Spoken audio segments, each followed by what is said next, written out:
Muy buenos días, amigas y amigos. Bienvenidos a Utopística, el programa de la Biblioteca Jesús de Piñero y su Centro de Investigación Social.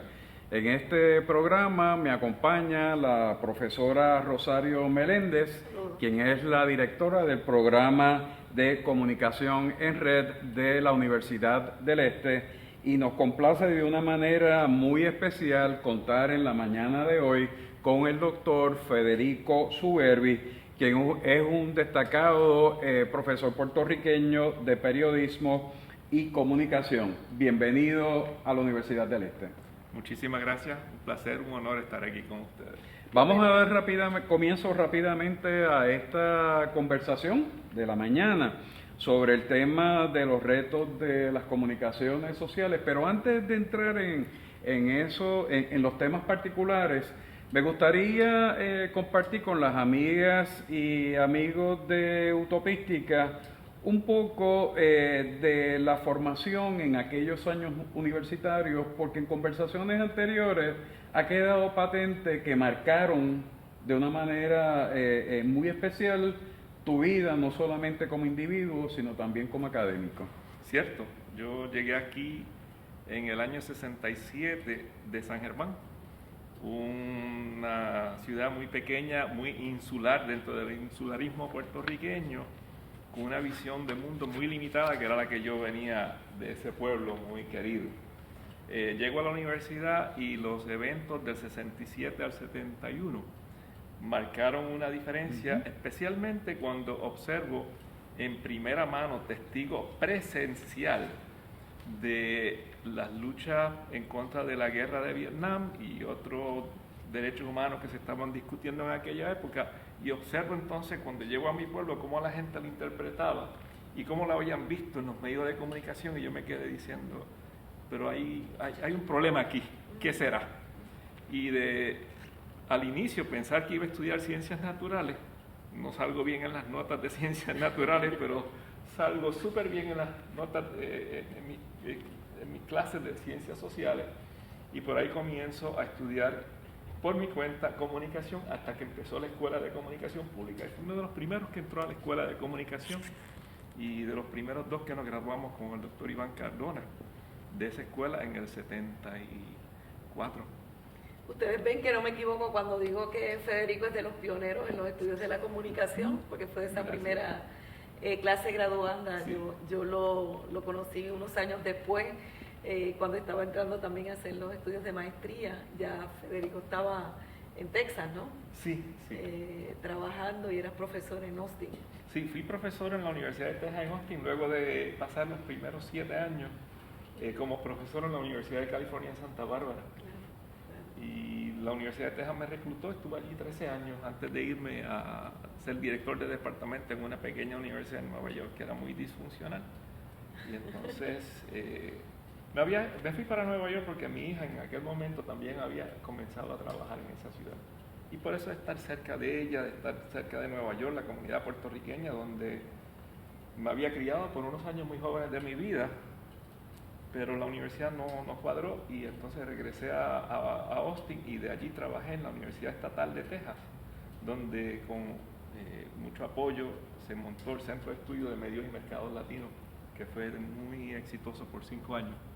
Pues nos gustaría que abundaras un poco sobre esas líneas de investigación, el trabajo en comunicaciones, que obviamente los estudios en las comunicaciones son de los estudios más recientes en las universidades, ¿verdad? Ya llegado los finales del siglo XX es que empezamos entonces a estudiar propiamente las comunicaciones, así que Federico, háblanos un poco de cómo fue esa experiencia Una vez llegas a los Estados Unidos, obviamente llegas a hacer el doctorado en comunicaciones y empiezas a investigar también sobre los medios y los latinos. Yo sé que más adelante vamos a hablar un poco de eso, pero ¿cómo fueron esos primeros años en Estados Unidos en términos de las investigaciones?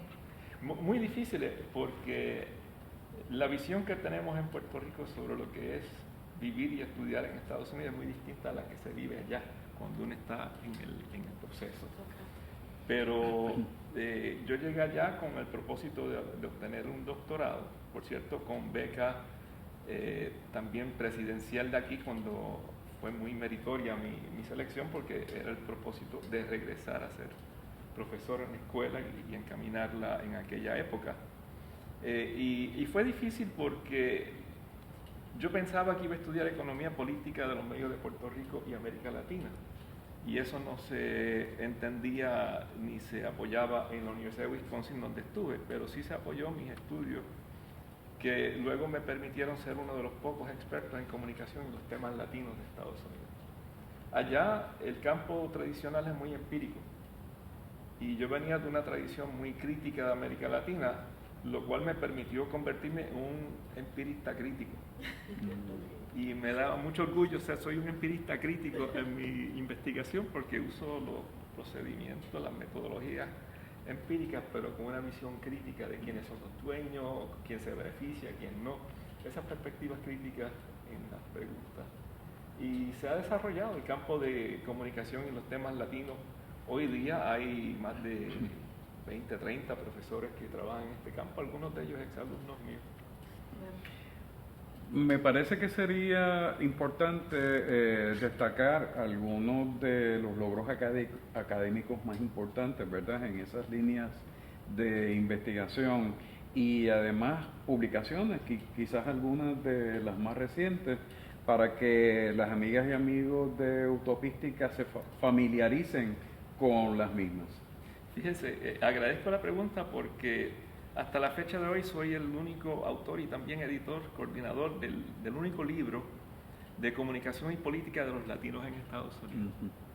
Sí hay libros que trabajan el tema de la comunicación y política, pero no de los latinos. Hay gente que trabaja política y los latinos, pero no de comunicación, y ese libro es el que los combinó y salió en el 2008.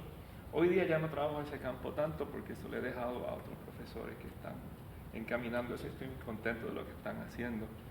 Pero otro trabajo que considero muy valioso fue en el 1990, primero en inglés y luego en el 92 que salió en español, un estudio y el escrito sobre el sistema de los medios de comunicación de Puerto Rico. Hoy día, ese trabajo lo hicimos, quien era entonces profesora aquí, Nitza Hernández, y también Aline Frambert Buxela, colegas que ustedes conocen. Residentes de los Estados Unidos, las dos en este momento. Correcto. Sí, aunque Aline la hablé con ella por teléfono aquí. Ah, Aline está aquí, sí, es correcto, Nitza está allá, se retiró, ella sí que se retiró. Pero ojalá que me ayude a actualizar ese capítulo, que pensamos que ha sido muy valioso. Por cierto, Nitza lo colocó en academia y ha tenido 95 lecturas desde aquel entonces, que estaba casi olvidado, porque es del 90. Pero cuando yo busco la literatura de este campo, es muy poco lo que se ha estudiado desde la perspectiva de las relaciones económicas, políticas, con la estructura de los medios de comunicación. Y por ahí me encamino hoy día en uno de los estudios que hago. Yo diría que otra publicación, si me permite un segundito, muy valiosa, ha sido el de comunicación en situaciones de emergencia para los latinos, porque si bien hay muchos latinos en Estados Unidos y hay también muchos medios de comunicación en español, no hay políticas ni prácticas que permitan que esta población reciba información inmediata, acertada, cuando hay situaciones de emergencia como huracanes, tornados, derrames tóxicos, lo que sea. Y eso es un problema que apenas se está enfrentando, pero los estudios que hice en California y en Texas son de los primeros y de los pocos que abordan ese tema. A mí me interesa mucho cuando hablamos de comunicación y política, Bueno, provengo del campo de la ciencia política también en bachillerato, y un poco yo creo que se confunde lo que es la comunicación y la política, sobre todo por los gobiernos, porque realmente, y si mal no recuerdo, en la presentación que hiciste en el centro, estuviste hablando en el Centro de Estudios Avanzados de Puerto Rico y el Caribe, estuviste hablando sobre la incomunicación, y me parece que es un término muy acertado para tratar este tema, sobre todo en la forma en que los gobernantes y los dueños de los medios lo manejan en el país nuestro. Y creo que es el mismo caso en Estados Unidos, ¿no? Como las comunidades hispanas, en este caso, que es el área de estudio que tú estás trabajando, están fuera son los invisibles en los medios. Sí. ¿Podrías hablarnos un poco de esa incomunicación desde los medios de comunicación? Sí, hay dos temas que preguntas en esta interrogante. Una es sobre cómo los gobiernos, tanto nacionales de Puerto Rico como los municipales, se comunican con el pueblo. Y otro es cómo se presenta a los latinos, incluyendo a los puertorriqueños, en los medios de comunicación de Estados Unidos. Sobre el primer tema, si miramos cómo se presenta la noticia, los eventos municipales, hay muy pocos canales con información cotidiana que le permitan a los residentes de los distintos pueblos saber qué está haciendo la alcaldía, los representantes, los senadores de ellos.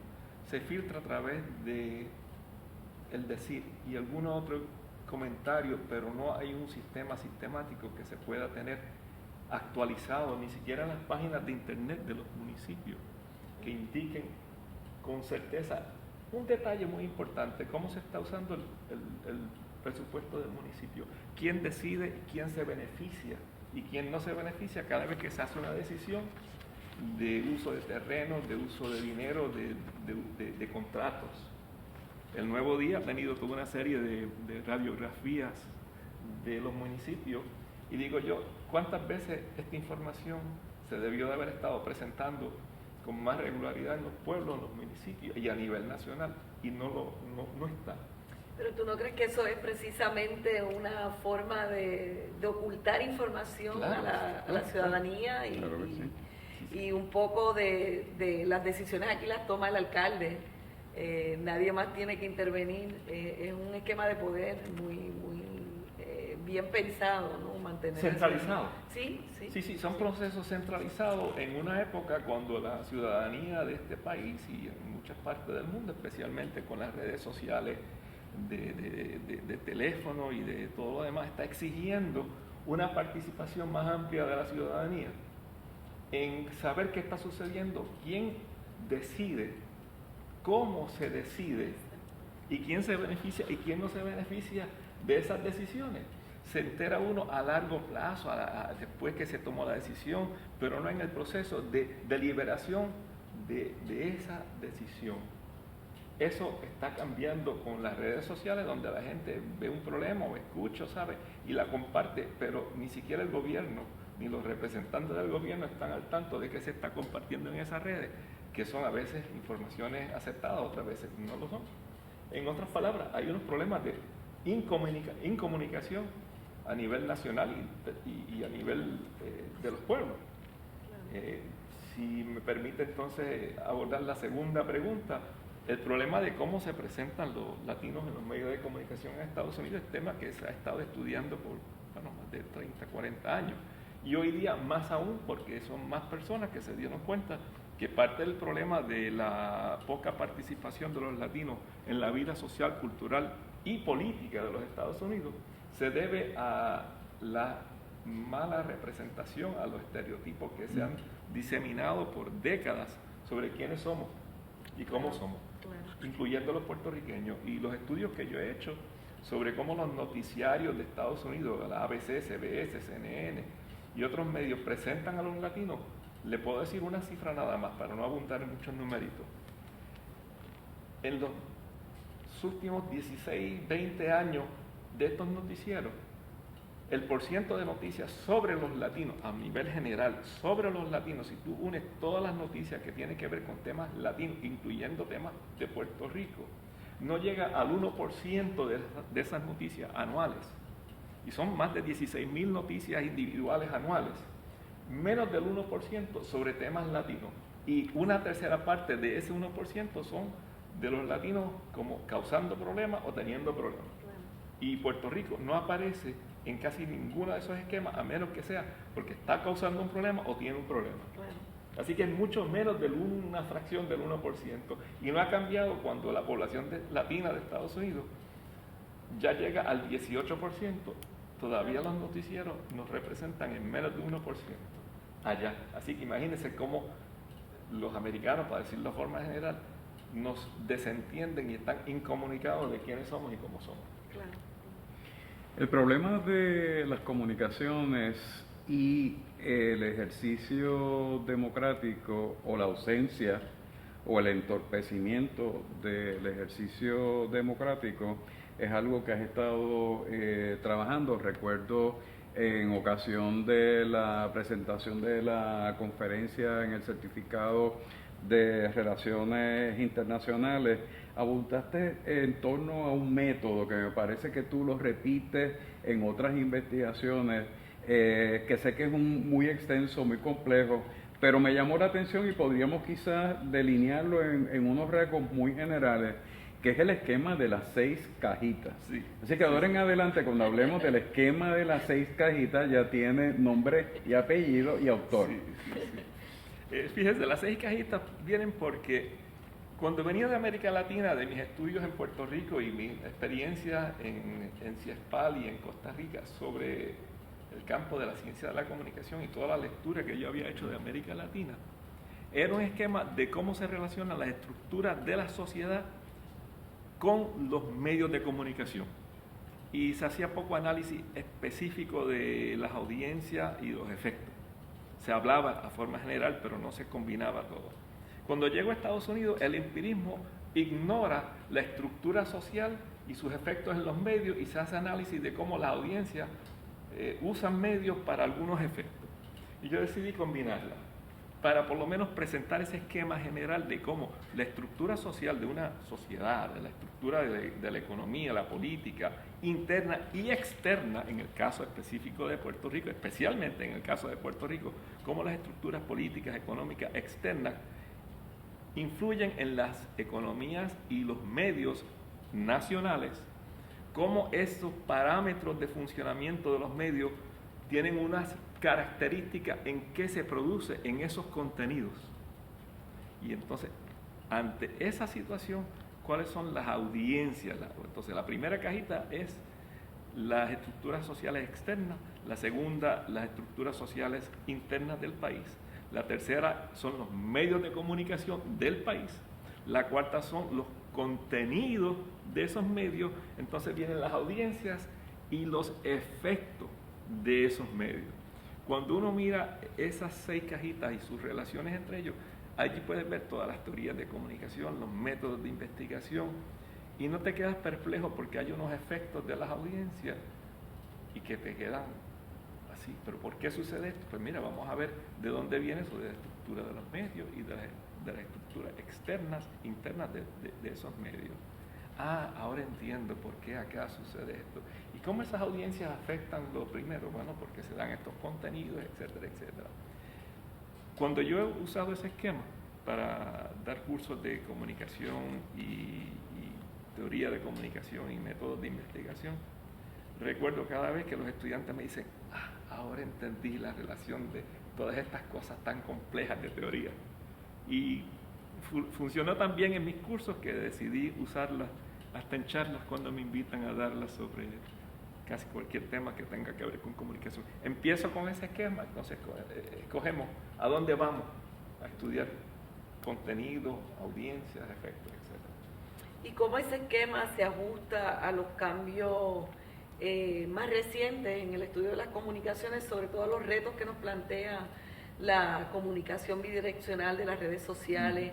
¿Cómo explicas tú esa interacción de Los cambios en las comunicaciones, sabemos que ahora ya el receptor no es pasivo, es un receptor participativo, hay una comunicación bidireccional, ya no solo está el comunicador, el medio, el mensaje, ahora hay también una reacción inmediata de esos comunicadores, sobre todo a través de las redes, o de esos receptores, ¿verdad?, que antes eran pasivos.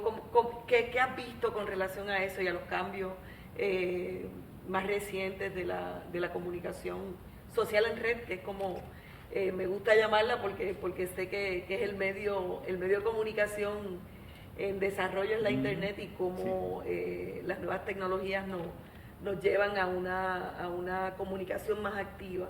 ¿Cómo explicas tú ese esquema de participación? ¿Cómo lo ves? ¿Cómo se ajusta a las nuevas tendencias en la comunicación? Cuando comencé este esquema, como estudiante y luego como profesor, se tenían en la cajita de los medios de comunicación la radio, la prensa, la televisión, las revistas. Una vez entra el internet, rompe el esquema porque el acceso a esos medios cambia dependiendo de qué tipo de audiencia tiene acceso a la computadora en su casa o en otro lugar, para conseguir toda la información que antes se filtraba a través de los medios tradicionales. Ya cambió ese esquema. Y luego, cuando entra cada persona que tiene su teléfono y tiene acceso a ese sistema informático de internet, con todo el caudal innumerable de información, no es solamente que reciben la información, sino que se comunican entre sí. Entonces ya en la cajita de la audiencia, el efecto inmediato de cómo interpretan esa información que le llega, no de los medios tradicionales, sino a través de la internet, y qué piensan hacer con ello. El detalle de este proceso, que sí tiene unos efectos inmediatos de conocimientos, es cómo se interpreta esa información que viene del internet, que antes nos educábamos en las escuelas sobre cómo creer a la prensa, creer los medios tradicionales. Ahora los mismos internet retan la información que sale por internet. La gente se comunica con su propia interpretación de lo que dicen los medios tradicionales y lo mismo que dicen los medios de internet. Y los gobernantes y los comercios que le hacen caso a ese flujo de información también lo utilizan para modificar alguno de sus comportamientos, ya sea aumentando la desinformación que le conviene o dirigiendo la información en términos de los comercios para maximizar el consumo y el flujo de esa información para esos propósitos. Es una dinámica nueva que apenas se está estudiando. Bueno, en Puerto Rico mucho menos, hay otras ciudades, otras comunidades, lugares donde se está estudiando, pero no se ha estudiado en toda su capacidad aquí, porque aquí, para empatar, uno de los trabajos que estoy haciendo ahora es ver qué se ha estudiado en las tesis de comunicación de todas las escuelas de comunicación de Puerto Rico. Todavía estoy en un proceso preliminar, pero los títulos que ya he visto de las tesis señalan una limitación muy grande en estudios de nuevas tecnologías y los efectos, y los usos y los efectos de esas tecnologías. Apenas se estudia, apenas se enseña y apenas se está analizando cómo eso está transformando nuestra sociedad. Tema que merece mucha atención. Sí, yo creo que es uno de los retos más grandes que tenemos las escuelas de comunicación en Puerto Rico y en América Latina, en el mundo también, ¿no? Pero quedándonos más en nuestra región, me parece que uno de los retos mayores que tenemos es ver cómo las nuevas tecnologías han cambiado la forma en que nos comunicamos. El área de investigación que más me interesa es el asunto de la participación democrática y el uso de las redes sociales. Sobre todo porque yo creo, si bien es cierto que no son una panacea total y que hay mucha desinformación y que hay mucha basura en la internet y en las redes, pienso que es una herramienta valiosa que debemos utilizar a favor de una sociedad más justa, de una sociedad más participativa. yo pienso que si algo bueno tienen las nuevas tecnologías y el uso de los celulares, por ejemplo, es que nos permiten ser más participativos a la hora de informar o de mantenernos informados. Así que un poco yo creo que uno de los grandes retos que tenemos en las escuelas de comunicación es cómo vamos transformando esos currículos a esa nueva manera de comunicarnos. En el caso de la Universidad del Este, pues nosotros tenemos un bachillerato de vanguardia del cual yo tengo el honor de dirigirlo, pero me parece que es uno de los bachilleratos más novedosos en Puerto Rico, innovador en términos de trabajar con las nuevas tecnologías y nos estamos encaminando. De hecho, a nivel subgraduado tenemos estudiantes haciendo investigación en el uso de las redes sociales y hemos estado presentando en congresos, sobre todo el año pasado, presentamos en ICA, presentamos en FELAFAX. O sea que tenemos ese gran reto como escuelas de comunicación y creo que tenemos que empezarnos a mover aceleradamente a hacer investigación en esa área porque es uno de los grandes retos que tenemos y que tenemos que superar o echar hacia adelante. No solamente hacer la investigación, sino la capacitación de lectura crítica de los medios tradicionales y de los nuevos medios. Hay ciertos criterios que son básicos, esenciales para todos.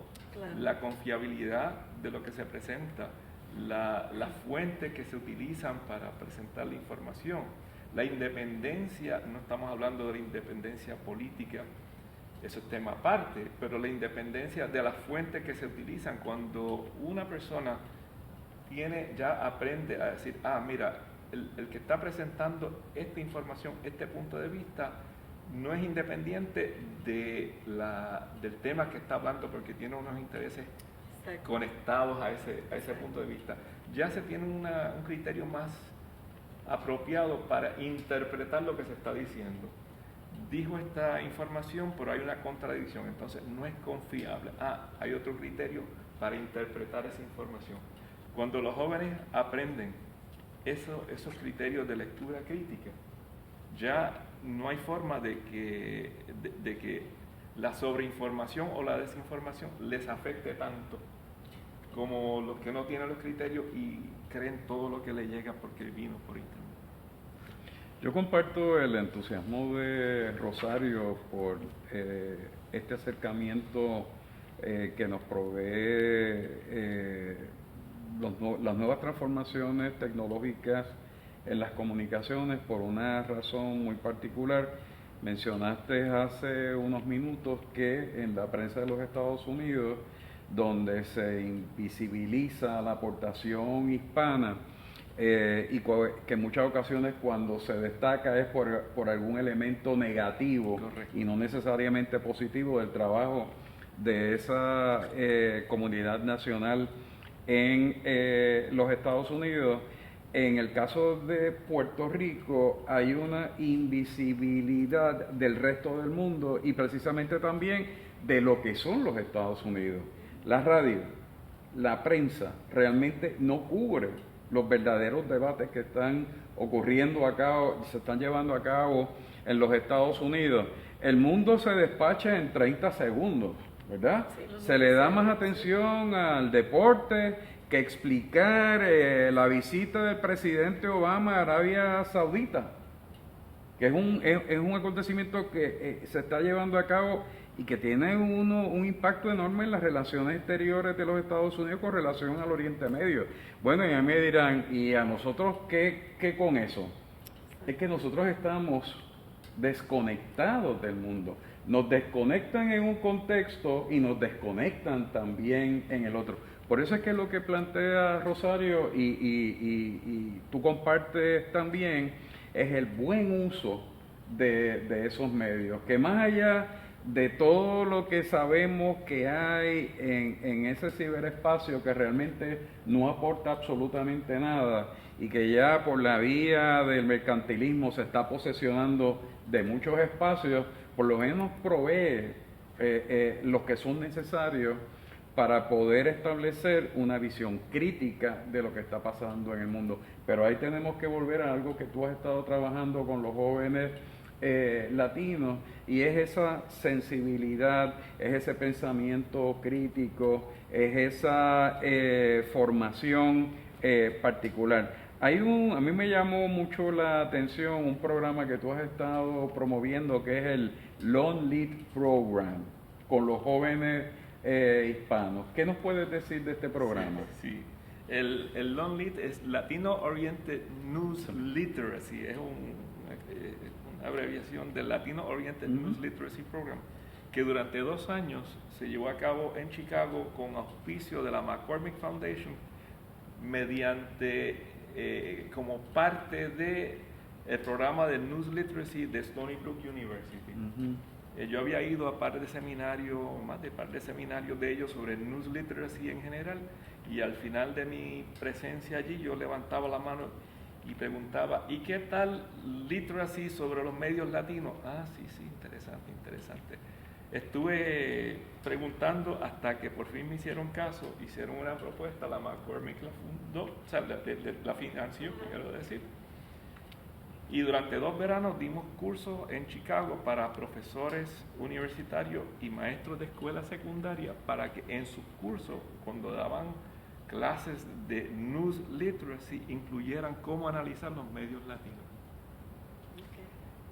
No tenemos los fondos para este año, pero esperamos que se pueda reactivar, porque el profesor Miller, Dean Miller, que fue el director del programa de News Literacy de Stony Brook, se fue a Connecticut a dirigir los programas de radiodifusión y otros programas de Connecticut, y entonces se quedó cojo el programa de News Literacy de Stony Brook, y entonces ya no tenemos el fondo para este año. Pero vuelvo al punto más importante de ese programa, que es capacitar tanto a los maestros para que ellos capaciten a sus estudiantes, a lo que decía hace un momento, tener la oportunidad de saber, me llegó la noticia por este medio, esto es un medio confiable, esta fuente fue citada, ¿cómo está esta fuente conectada a la noticia? Mira, el doctor fulano, si tú en algún momento sabes que ese doctor fulano recibe fondos de la farmacéutica, entonces tiene otra capacidad de interpretar lo que está diciendo ese doctor sobre la recomendación de una medicina o de un procedimiento. Si es un político, tiene que identificarlo para saber de qué partido es. Si es este medio de comunicación particular, ese está vinculado a intereses independientes o está vinculado a intereses particulares. Esa capacitación es uno de los puntos más clave cuando también hablo de los posibles efectos de los medios de comunicación en la socialización de los niños y de los adultos también, que es si se repite la noticia en forma dramática, y si uno tiene alguna conexión emotiva al tema. Pero el factor más importante sobre los efectos de los medios de comunicación es tener la capacidad de interpretación. Y la capacidad de interpretación viene de identificar fuentes, saber cómo están vinculados, tener una visión distinta. Yo le digo a mis alumnos, imagínense la película de horror más tripilante que ustedes hayan visto, la peor de todas, y la ven aquí en esta sala con luces y está todo el mundo junto, pero la misma película la ven a medianoche en una casa de cabañas, en un campo solitario. Es la misma película, pero cómo se interpreta el medio ambiente para recibir ese mensaje.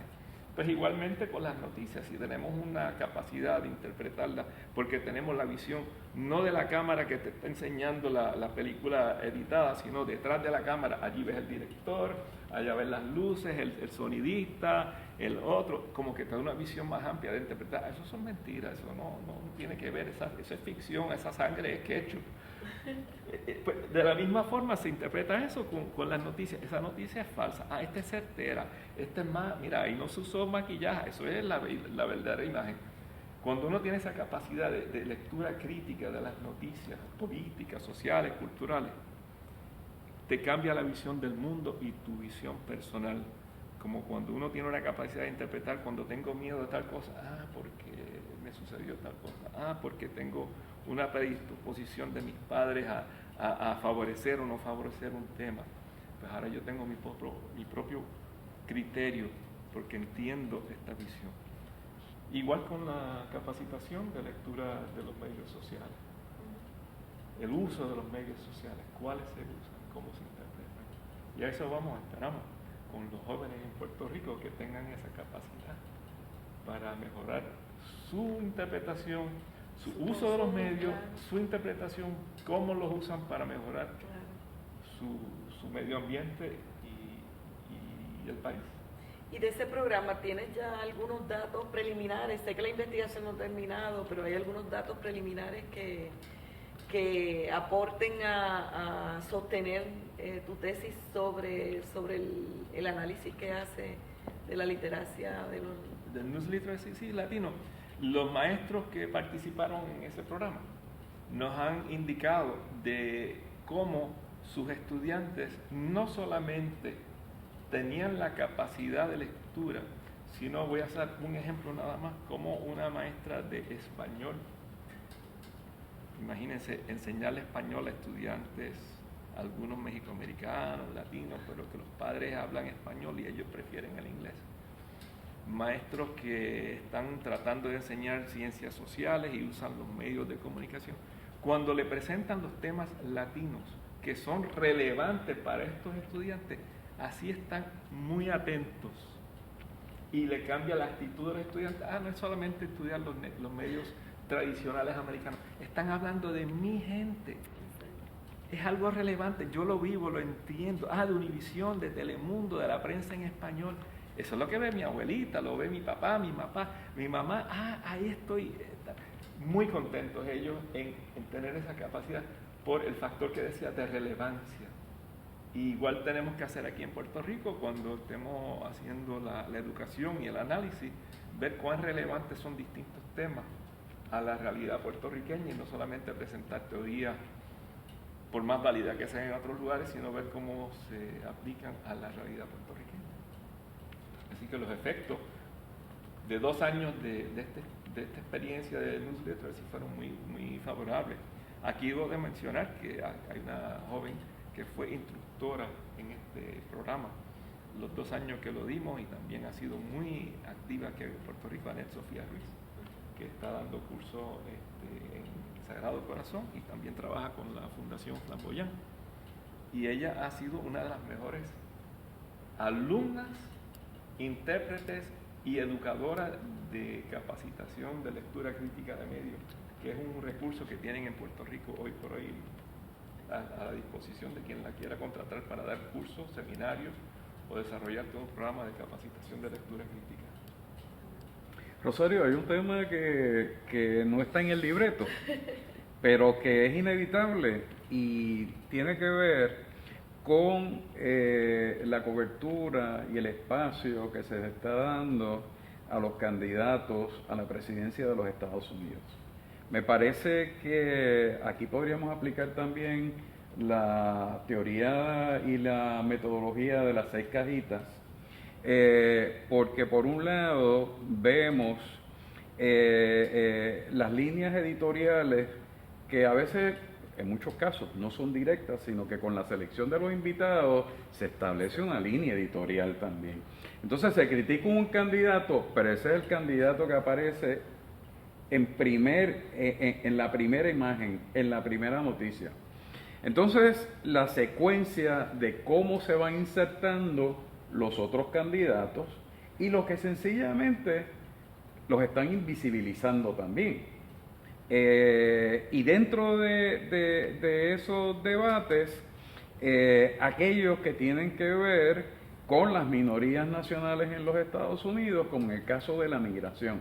Se habló de la migración, pero de repente tenemos que interrumpir porque vamos a ver unas declaraciones de Trump, de Cruz, que sencillamente dejan a uno congelado. Así que me gustaría que como un académico muy inmerso en el manejo de todas estas campañas, nos dieras tu opinión sobre la situación actual de la campaña presidencial en los Estados Unidos. Eso trae la necesidad de hablar de la forma tradicional de presentar las campañas es siempre de quién tiene mejor recursos económicos para repetir, sea que sea el mensaje que sea. ¿Quién tiene un equipo de trabajo que tiene la capacidad de presentar en forma sin pagar por propaganda a ese candidato o a esa candidata? En los medios free press, la prensa gratuita, por cómo se destaca. Luego, ¿quién tiene los recursos para pagar por esa representación? La necesidad de la repetición. Y siempre ha sido gente que tiene más recursos económicos porque tienen el apoyo de las grandes empresas, las corporaciones, las financieras, las petroquímicas, lo que sea para hacerlo. Igual en Puerto Rico, igual en casi cualquier lugar democrático, a menos que se hayan establecido pautas que no dependan del financiamiento privado, sino de una igualdad de financiamiento para que lo que surja sean las ideas, no la repetición de las tonterías que sean atractivas para el público. En este esquema de lo que se habla de las poblaciones minorías en Estados Unidos, debemos tener presente que hay unos medios latinos en español y también en inglés que han sido incorporados en la promoción de los candidatos y de las ideas y los temas de la campaña.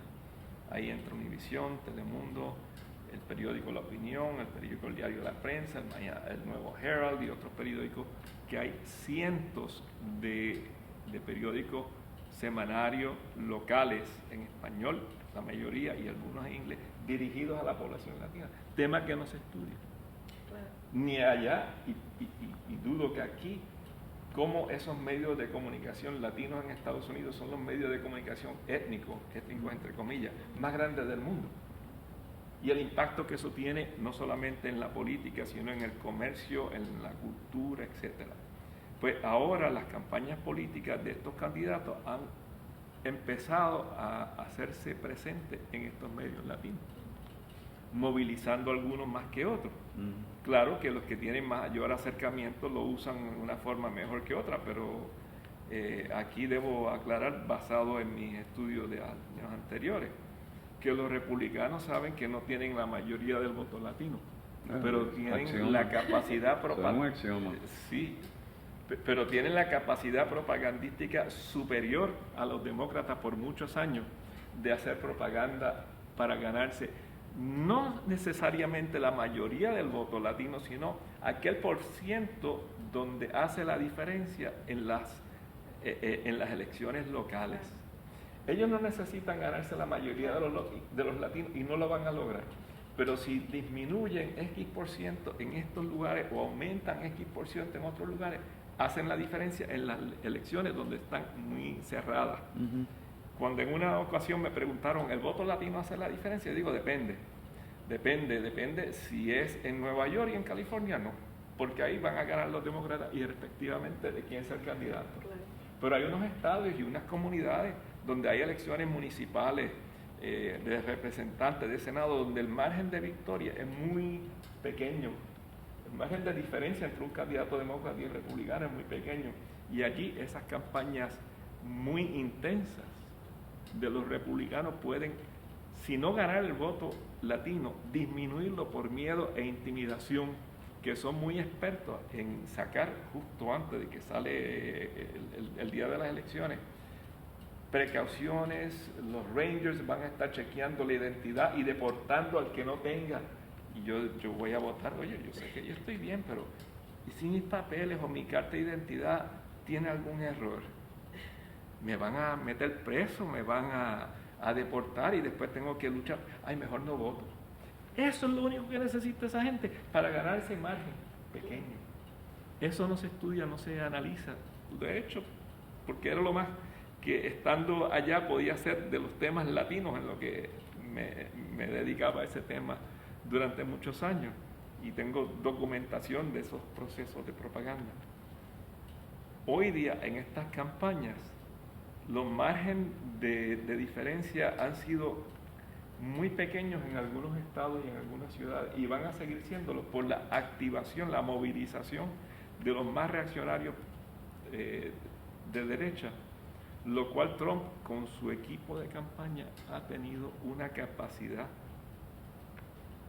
lo voy a decir, hitleriana de propaganda. Repetición de mentiras, repetición de miedo, repetición de temas que la gente siente un terror de que nos quitan el trabajo, nos van a lo que sea. Vamos a movilizar las masas para eliminar esas amenazas. Las masas para eliminar las masas de esos latinos indocumentados. Toda esa movilización ha sacado a gente que anteriormente no iba a votar, para que voten para ese candidato. Veremos cómo se encaminan, dependiendo si sale Cruz o si sale Trump, para movilizar los votos y cómo se hacen los márgenes de diferencia. Yo espero que los medios de comunicación latinos no solamente participen en movilizar a los latinos para que se registren y voten, sino que sepan los temas, los issues, las causas que son de vital importancia. Nombramiento de la Corte en la Corte Suprema de Estados Unidos, las políticas de inmigración, las políticas de Planned Parenthood, de desarrollo comunitario, temas de aborto, de relaciones familiares, del matrimonio de personas del mismo sexo. Todos estos temas afectan a toda la sociedad. Cómo se presentan ante el público es vital para que no solamente digan, no gano mi candidato, no voto, sino que digan, sí hace una diferencia para nuestra comunidad latina, si es este candidato o si es este otro. Un gran reto, ¿no? Un gran reto porque se repite, uno de los temas que se repite, si no gano mi candidato, no importa quién sea, porque son todos iguales. No lo es. No, algo que se pierde en estas discusiones, yo casi todas las noches prendo el televisor y es a oír todos estos análisis, es la escasa profundidad y la falta de enfoques que vayan más allá de lo meramente electoral. Sí. O sea, lo que está ocurriendo en los Estados Unidos es lo que ha ocurrido en España, lo que está ocurriendo en Francia, que es el fin del bipartidismo. Los partidos tradicionales están teniendo luchas dentro de sí mismos y frente a las otras formaciones políticas. Entonces, el análisis dentro del Partido Demócrata y dentro del Partido Republicano sencillamente no lo considera. Entonces, el issue, el asunto importante es como, por ejemplo, y de hecho es importante, 120,000 electores demócratas quedaron fuera de la votación porque aparecían en Nueva York más de eso, como independientes. Entonces, de repente, alguien que toda su vida estaba afiliado al Partido Demócrata, ahora es independiente, pero se quedaron fuera. Entonces, en una elección clave, o sea, que los partidos, tanto el demócrata como el partido republicano, tienen mucho en juego. Hay un establishment político que tiene mucho en juego porque hay un asedio desde afuera, hay un asedio crítico, y esos son temas ausentes. Todo lo demás es la necedad trumpiana, qué fue lo que dijo ayer, y siempre hay alguien del grupo de Trump que entonces lo magnifica, y cuando vemos a ver están hablando 2 horas y no dicen nada. Pero ganan espacio en la prensa, en los medios, o sea, tienen proyección. Copan el tiempo. Por temas emocionales y relevantes, pero emocionales. Altamente emocionante, un tema que no es muy emocionante, o sea, que no toca las fibras de emoción, pero es indispensable en una democracia y apenas se discute, es el proceso sistemático de eliminar a millones de votantes no solamente en el caso de Nueva York por ser independiente, sino como las legislaturas republicanas en los estados El gerrymandering. cambiaron quién puede votar para qué candidato en distintos distritos, pero peor aún es el detalle de cómo han eliminado de las filas de votantes a los afroamericanos Sí, que han tenido algún momento que estuvieron presos. Los eliminan sistemáticamente. Estamos hablando de millones, no unos 2 o 3 mil, millones de afroamericanos que si no hubiesen estado presos, o aunque no hubiesen estado presos, los eliminaron porque hicieron depuraciones y leyes que prohíben que una persona que fue convicta, ya cumplió su sentencia, volvió a la sociedad civil, no, usted por vida no puede votar. Millones, no estamos hablando de miles, sino de millones, no sé la cifra exacta. Esos afroamericanos que típicamente votarían demócrata en esos lugares donde el margen de diferencia es muy estrecho, se le une a los latinos que han estado en la misma condición y ya garantiza que sigan ganando los republicanos para que creen más leyes de eliminar a estos grupos marginales que harían la diferencia de cómo se dirige el país. Ese es un tema clave para movilizar a la gente a cambiar las leyes, pero si no se conoce ni siquiera, eso son 2 o 3 gatos por ahí, no, son millones. ¿Algún comentario, Rosario? No, creo que es interesante ver cómo sigue desarrollando el transcurso de esa campaña. Sí. Pienso que con tanta participación o tanta población latina, obviamente tiene que haber de alguna forma una transformación e incluir en esas campañas los temas que son necesidades de los latinos en Sí, Estados sí, Unidos. sí. Y para serle específico a nuestra comunidad puertorriqueña, la comunidad puertorriqueña va a ser clave de cómo van los votos presidenciales electorales del estado de Florida. Qué Indispensable. Exacto. Y en un estado donde ha decidido por trampa cuando ganó Bush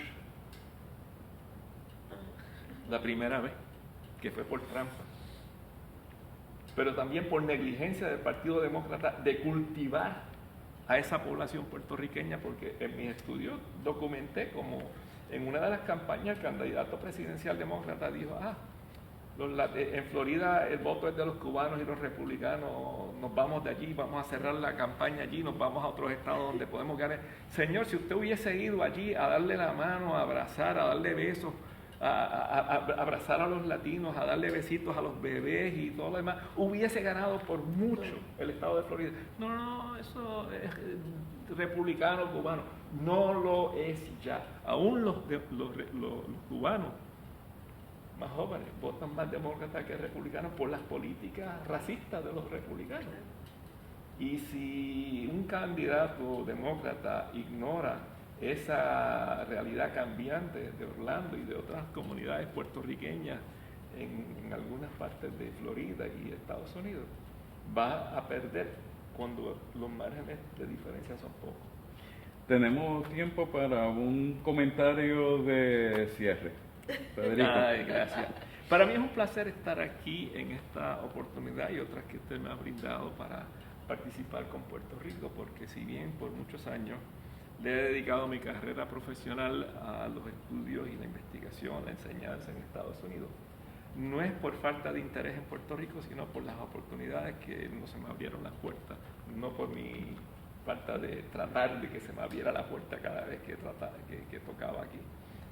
Por las razones que no conozco, no se abrieron, no me las han abierto, me han dejado fuera aún con mis capacidades y mis cualificaciones, pero eso no quita que yo por mi cuenta, ahora en capacidad de semi-retirado, pero no jubilado. Eso es importante. Ese es el lema. Ese es mi lema, sí, semi-retirado, pero no jubilado. Yo sigo trabajando los estudios de la radio, de las audiencias de las radioemisoras públicas de Puerto Rico, incluyendo Radio Vieques, con el Consorcio de Radiodifusión Pública Latina de Estados Unidos, que incluye las emisoras públicas de Puerto Rico. el estudio de qué se ha estudiado, qué se ha analizado en las tesis, qué se ha escrito sobre comunicación, orientando a quien me pide orientación como Jorge Delgado, que está haciendo su tesis de doctorado allí en el Centro de Estudios Avanzados de Puerto Rico y el Caribe, con una estudiante puertorriqueña en Howard University haciendo su doctorado sobre cómo los medios americanos cubren los temas latinos, y en cada oportunidad que yo pueda contribuir una presentación, una charla, participar con colegas que estén haciendo investigación. Estoy aquí a sus órdenes. Estoy allá o aquí, donde sea, porque hoy día por internet, por Skype, por teléfono, o un viajecito, cada vez que me paguen un viajecito, yo caigo aquí a participar en lo que sea. Rosario, cada vez que aprovecho un viajecito de eso, lo vamos a invitar, Le vamos porque a los hacer. temas de la campaña presidencial en los Estados Unidos y la campaña política en Puerto Rico van a ser muy importantes para compartirlas con las amigas y amigos de Utopística. Federico, muchas gracias por aceptar nuestra invitación. Este es tu espacio y sabemos que en una próxima visita a Puerto Rico te tendremos nuevamente aquí con nosotros. Muchas gracias. Gracias, Rosario. Federico. Gracias. Amigas y amigos de Utopística, muchas gracias por sus sintonías. Los esperamos la próxima semana. Que tengan todos muy buenos días.